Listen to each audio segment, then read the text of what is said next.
பாகம் 2 அத்தியாயம் 105. தென்னந்தோப்புக்கு நடுவே மிகப்பெரிய கூரை கொட்டகை போடப்பட்டிருந்தது. நிழல் முழுவதும் பரவிவிட்டாலும் இன்னும் அழுத்தமாக ஓலையை முடைந்து கொண்டிருந்தார்கள். வேலை ஒன்றுமில்லையே, இந்த வேலையை செய்கிறேனே என்று சில இளைஞர்கள் வேகமாக கூரை வேய்ந்து கொண்டிருந்தார்கள். அந்த வீரர்கள் அனைவரும் கங்க தேசத்தை சேர்ந்தவர்கள், நல்ல சைவர்கள், சிவனை தவிர வேறு எவரையும் நமஸ்கரிக்காதவர்கள். சிவனுக்கு என்று சொன்னால் எந்த வேலையையும் செய்வார்கள். அவர்களுக்கு மொழியை விட தேசத்தை விட சிவன் முக்கியம். கங்க நாட்டில் படையெடுக்கும் பொழுது ஆரம்பத்தில் எதிர்ப்பு இருந்தாலும் ஆங்காங்கே கலவரங்கள் நிகழ்ந்தாலும் மறைந்திருந்து சோழப்படை வீரர்களை இரவு நேரம் கங்கர்கள் தாக்கினாலும் பிற்பாடு ராஜராஜன் தீவிர சைவன் என்று கேள்விப்பட்டு அந்தணர்கள் பூர்ண கலசத்தோடு வந்ததும் க்ஷத்திரியர்கள் கைகூப்பி வரவேற்றதும் நிகழ்ந்துவிட்டன. தென்னாடுடைய சிவனே போற்றி என்று ராஜராஜன் சொல்ல, உங்கள் தேசத்துக்கு மட்டும்தான் சிவனா, எங்களுக்கு இல்லை என்று நினைத்து கொண்டீரோ என்று கங்கர்கள் உரத்து பேச, தென்னாடு என்று நான் சொன்னது பரத கண்டத்தை இரண்டாக பிரித்துதான்.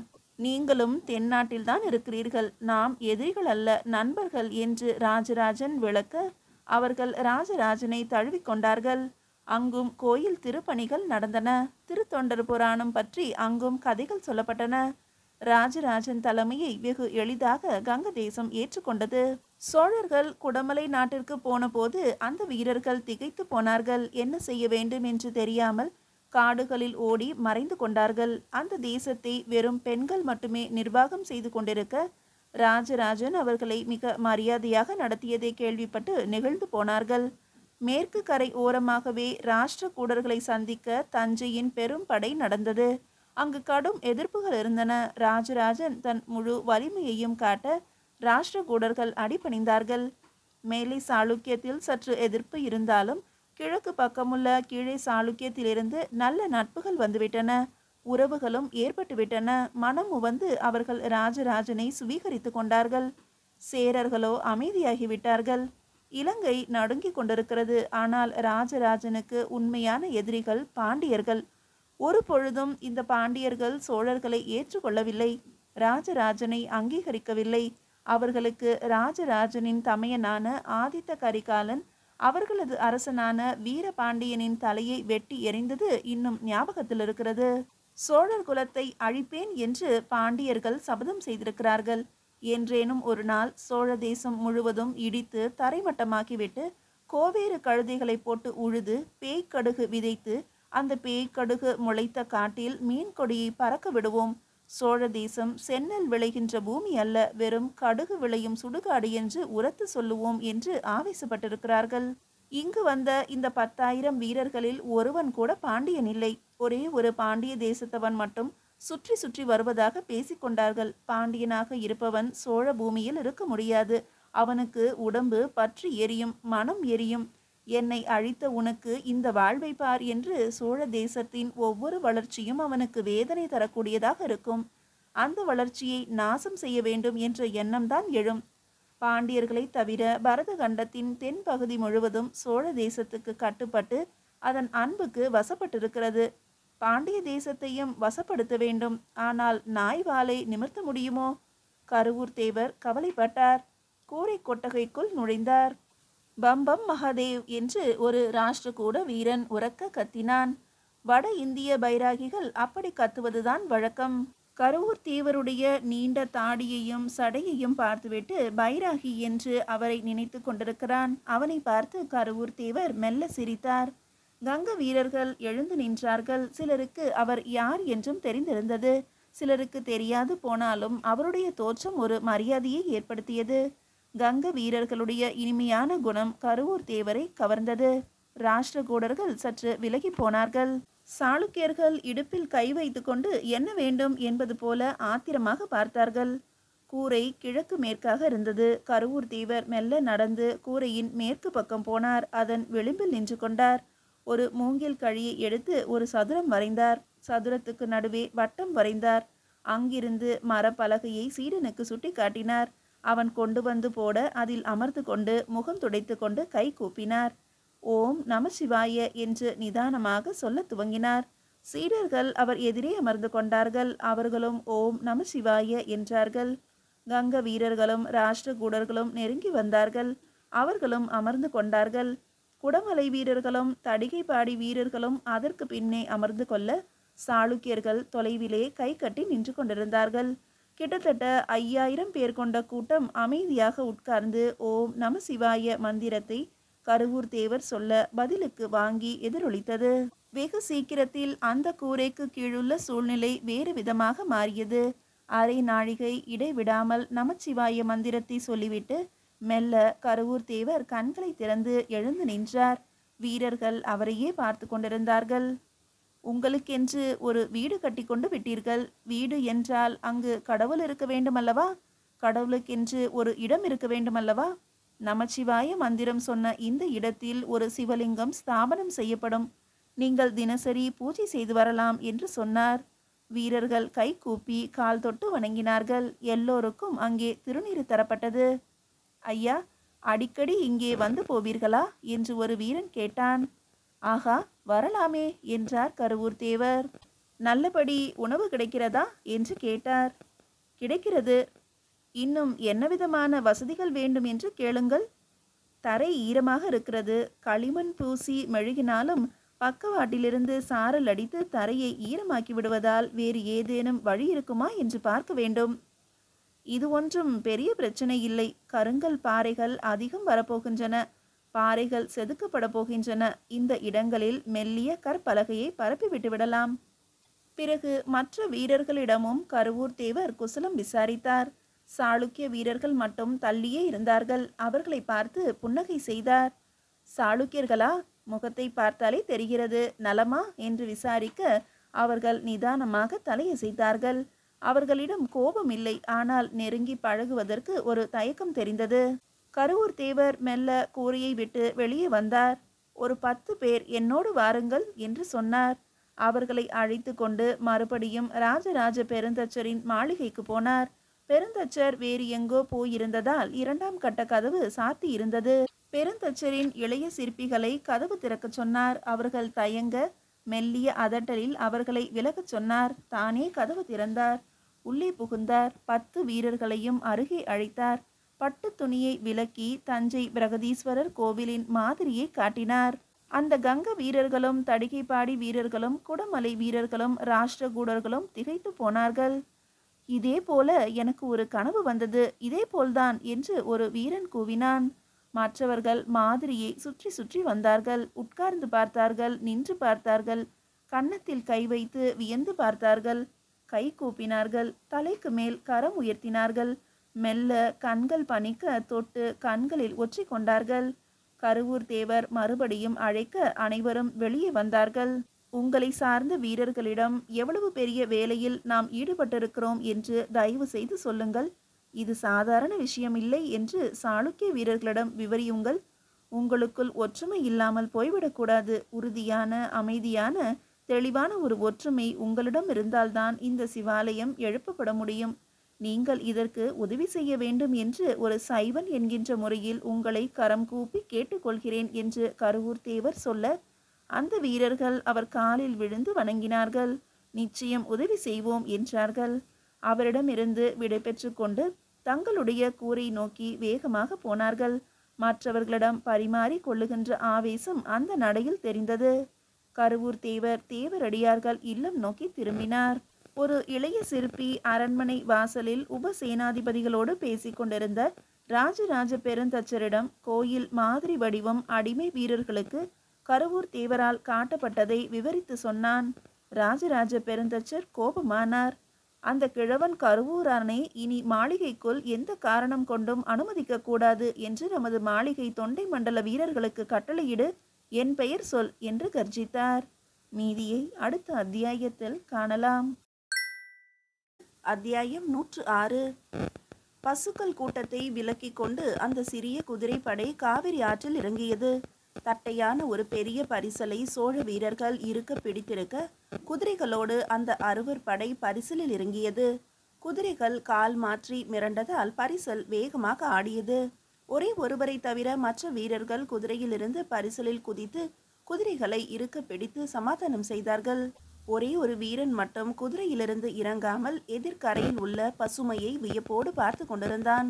அவன் குதிரையை மற்ற குதிரைகளைப் போல அதிக ஆட்டம் போடாமல் மௌனமாக வைத்திருந்தான். பயமின்றி கால்களை அகற்றி வைத்து உறுதியாக நின்றிருந்தது அந்த குதிரை. மற்ற வீரர்கள் கட்டளையிட பரிசலை கோல் போட்டு தள்ளினார்கள். எதிர்க்கரை நோக்கி பரிசல் போயிற்று. அந்த வீரனுக்கு 30 வயதுக்கு மேல் இருக்கும். நல்ல உயரம், அழுத்தமான உடம்பு, உறுதியான முகவாய். உதட்டில் மெல்லிய அலட்சியமும் பிடிவாதமும் இறுகி கிடந்தன. கண்கள் மிக கூர்மையாக இருந்தன. இடைவிடாது அந்த வீரன் வலக்கை விரல்களை அசைத்து கொண்டிருந்தான். தீவிரமாக சிந்தித்து கொண்டிருக்கிறான் என்று அந்த அசைவுகள் காட்டின. சற்று திரும்பி காவிரி நதியின் வலதுபுறம் பார்த்தான். அங்கே பசுமை சற்று குறைவாக இருந்தது. ஒரு தேசத்தின் பசுமைக்கு நீர்வளம் மட்டும் காரணமல்ல, மண் வளம் மிகவும் முக்கியம். பிறகு மனிதர்களின் உழைப்பு. ஏரியிலிருந்து இதோ இந்த காவிரி நதி வரை பல இடங்களில் தரிசு நிலம் இருப்பதை காண முடிந்தது. கிராமங்களில் மக்களை காணோமே, அதற்கு நாம் தான் காரணமோ? திடீரென்று ஒரு பயம் அந்த வீரனுக்கு வந்தது. இன்னும் அதிகமாக விசாரிக்க, போருக்கு போய் இறந்தவர்கள் எண்ணிக்கை மிகவும் குறைவு என்றும், ஆனால் போரில் போய் ஜெயித்து வீட்டுக்கு வந்தவர்களை இப்பொழுது தஞ்சைக்கு அழைத்து போயிருக்கிறார்கள் என்றும், தஞ்சை மாநகரில் மிக பெரிய கோயில் கட்டுவதால் அங்கு ஆட்கள் அதிகம் தேவைப்படுகிறது என்றும், எனவே இங்குள்ள விவசாய விஷயங்களும் வேறு சில விஷயங்களும் பாதிக்கப்பட்டிருப்பதாகவும் சொன்னார்கள். உழும் கருவியின் இரும்பு கூர்முனை வளைந்து கிடக்கிறது. பாறையில் மோதி நெளிந்து விட்டது. இதை அடித்து சரி செய்தால்தான் சீராக உழ முடியும். என்னிடம் இருப்பது இந்த ஒரே ஒரு உழும் கருவிதான். இந்த ஏர் முனையை நானே உட்கார்ந்து சரி செய்து பார்த்தேன். ஆனால் முடியவில்லை. சரி செய்யும் ஆளுக்கு எங்கு போக வேண்டும் என்று தெரியவில்லை என்று ஒரு கிழவர் சொல்ல, அந்த வீரன் கோபமானான். ஏன், உங்கள் கிராமத்து கருமார் எங்கு போனார் என்று விசாரித்தான். அவர் போய் 3 வருடம் ஆகிவிட்டது. ஆள் அனுப்பி தஞ்சைக்கு கூட்டிக் கொண்டு போய்விட்டார்கள். அவரை மட்டுமல்ல, மரத்தச்சர்களும் கிராமத்தில் இல்லை, குயவர்கள் இல்லை. நாங்களே சில கிழவர்களை வைத்துத்தான் இந்த வேலைகளை செய்து கொண்டிருக்கிறோம் என்று அலுப்பாக சொன்னார்கள். வேறு என்ன குறை உங்களுக்கு? வேறொரு சோழ வீரன் அந்த கிராமத்து மக்களை பார்த்து கேட்டான்.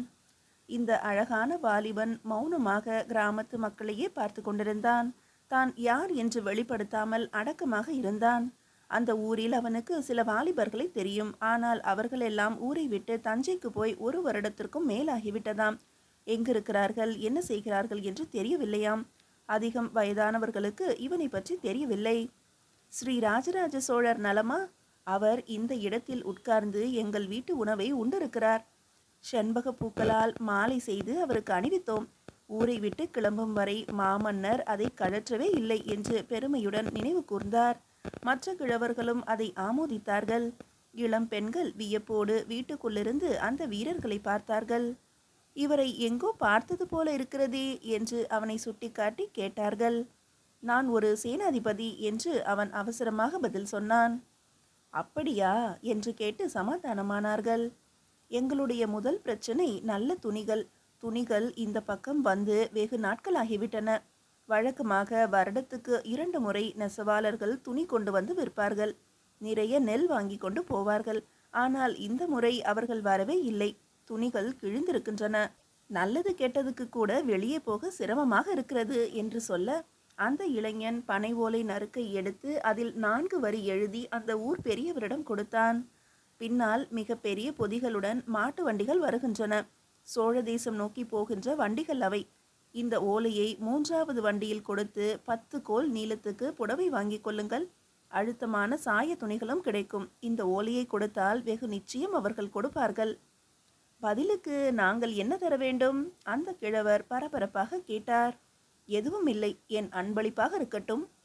நீங்கள் யார் என்று தெரியவில்லையே. அந்த கிராமத்து பெரியவர் எழுந்து நின்று கை கூப்பினார். நான் சேனாதிபதி என்று சொன்னேனே. அந்த வீரர்களோடு அவன் குதிரையில் தாவி ஏறினான். கிராமத்து தெருக்களில் குதிரையை செலுத்தினான். ஒரு நடு வயது பெண்மணி ஓடி வந்து அந்த கிழவன் கையில் இருந்த ஓலையை வெடுக்கென்று பிடுங்கி வெளிச்சத்தில் பார்த்து, அடே, இது ராஜேந்திரர், இளவரசர் ராஜேந்திரர் என்று உரக்க கத்தினாள். அதற்குள் குதிரைகள் பல கஜ தூரம் முன்னே போய்விட்டன. கிராம மக்கள் பின்னே ஓடி வந்ததும் அவன் குதிரையை வேகமாகவே செலுத்தினான். கிராமத்தை விட்டு வெளியே வந்தான். கிராமத்து மக்கள் பின்னே நின்றபடி அவன் பெயரை சொல்லி வாழ்த்து சொன்னார்கள். மேல் துண்டுகளை வானத்தில் வீசி எறிந்து சந்தோஷத்தை தெரிவித்தார்கள். அந்த பெண் மட்டும் விடாது குதிரையை துரத்தி கொண்டு ஓடி வந்தாள். அவளுக்காக குதிரைகள் நின்றன. மூச்சிறைக்க வந்தவளை பார்த்து இளவரசர் ராஜேந்திரர் மெல்ல புன்முறுவல் செய்தார். என்ன வேண்டும் தாயே என்று கேட்டார். நீங்கள் நீடூழி வாழ வேண்டும். எனக்கு உடன் பிறந்த அண்ணனாக நினைத்து உங்களை சொல்கிறேன். நீங்கள் மனைவி மக்களோடு மிக நலமாக இருக்க வேண்டும் என்று எங்கள் ஊர் நடராஜ பெருமானை வேண்டிக் கொள்கிறேன். அவருக்கு நெய் விளக்கும் போடுவேன். நாங்கள் கேட்காமலேயே இவ்வளவு துணி கொடுத்திருக்கிறீர்களே, உங்களுக்கு எப்படி நன்றி சொல்வது என்று தெரியவில்லை. இன்னும் ஒரு விண்ணப்பம். தயவு செய்து 1 மாதம் வேலைக்காக ஒரு கருமாரை, ஒரு மரத்தச்சரை எங்கள் கிராமத்துக்கு அனுப்பி வையுங்கள். இங்கு பல விஷயங்கள் இருக்கின்றன. எங்களால் முடிந்த அளவு செப்பனிட்டுக் கொள்கிறோம். ஆனால் சில நறுவிசான வேலைகளை எங்களால் செய்ய முடியவில்லை. உதாரணத்துக்கு மாவரைக்கும் எந்திரத்துக்கு சரியான கைப்பிடி மாட்ட முடியவில்லை. இதோ பாருங்கள், கை புண்ணாகிவிட்டது. அவள் உள்ளங்கையை விரித்து காட்ட கருப்பு கருப்பாய் காய்ந்து போன கொப்பளங்கள் இருந்தன. நிச்சயமாக செய்கிறேன். அவர் ஒரு வீரனிடம் முணுமுணுப்பாக ஏதோ சொல்ல அவன் சரியென்று தலையசைத்தான். காவிரி நதியை கடந்தவுடன் எதிர்ப்புறம் கருமாரையும் மரத்தச்சரையும் இந்த வீரர் அழைத்து வந்து உங்களிடம் ஒப்படைத்துவிட்டு போவார். 1 மாதம் அல்ல, 2 மாதம் அல்ல. அவர்களை உங்களோடு தங்க வைத்து வேண்டிய வேலை வாங்கிய பிறகு அனுப்புங்கள். இவரை அடையாளம் பார்த்து கொள்ளுங்கள், பயந்து விடாதீர்கள் என்று சொல்ல அவள் உரத்த குரலில் இளவரசர் ராஜேந்திரர் வாழ்க என்று சொன்னாள். ராஜேந்திரர் கை உயர்த்தி ஆசீர்வதித்து குதிரையை திருப்பினார். அந்த பரிசல் எதிர்க்கரையை முட்டி நின்றதும் அந்த குதிரை மண் சரிவில் அழுத்தமாக கால் வைத்து விரைவாக ஏறி சமதளத்தை அடைந்தது. மற்ற வீரர்களும் பின்தொடர்ந்தனர். பச்சை நறுமணம் வேகமாக மூக்கை தாக்கிற்று. வைக்கோல் நெடி சுகமாக நுரையீரல் முழுவதும் பரவியது.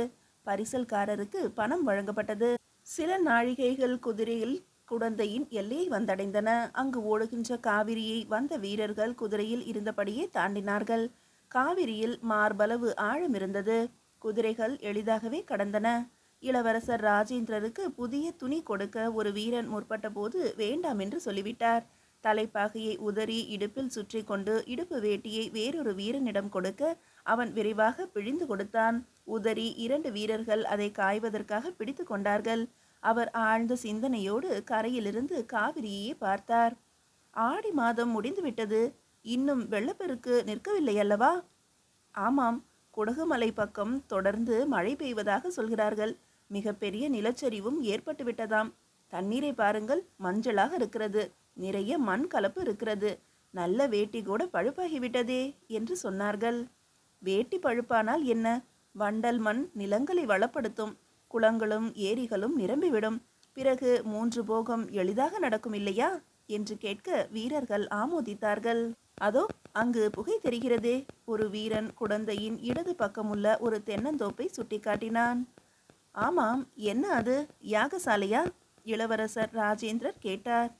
இல்லை, அது கருமார் கூட்டமாக இருக்கும். முன்பு ஒரு முறை கருமார் கூடம் அங்கு இருந்ததை நான் பார்த்திருக்கிறேன். விறகு வாசனையாக இருக்கிறதே தவிர யாகசாலை வாசனையாக இல்லை என்று ஒரு வீரன் சொல்ல அவர் மறுத்தார். சரி, வேட்டியை கொடு, உடுத்தி கொண்டு பார்த்து விட்டு வருவோம்.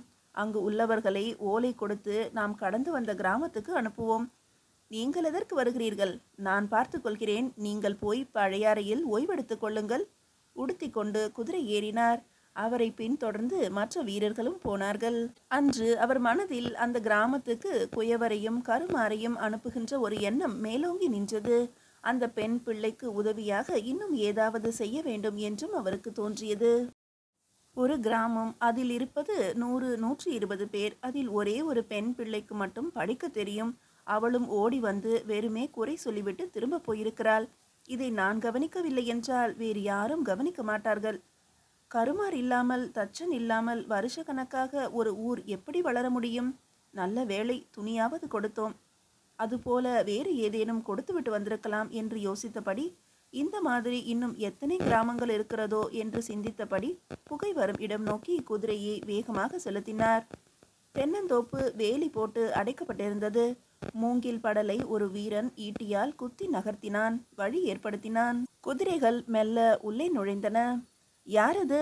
அதட்டலாக குரல் கேட்டது. நாய்கள் சீறி வந்தன. குதிரைகளை பார்த்து விடாது குறைத்தன.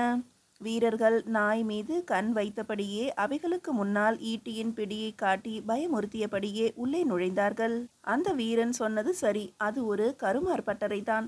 அச்சிலே ஊற்றப்பட்டவை குளிர்ந்து அடங்க அவைகளை உடைத்து அதன் மீது நீர் ஊற்றி கொண்டிருந்தார்கள். மண் அச்சிலிருந்து உடைக்கப்பட்ட இரும்புகளை எடுத்து வெளியே வைத்தார்கள்.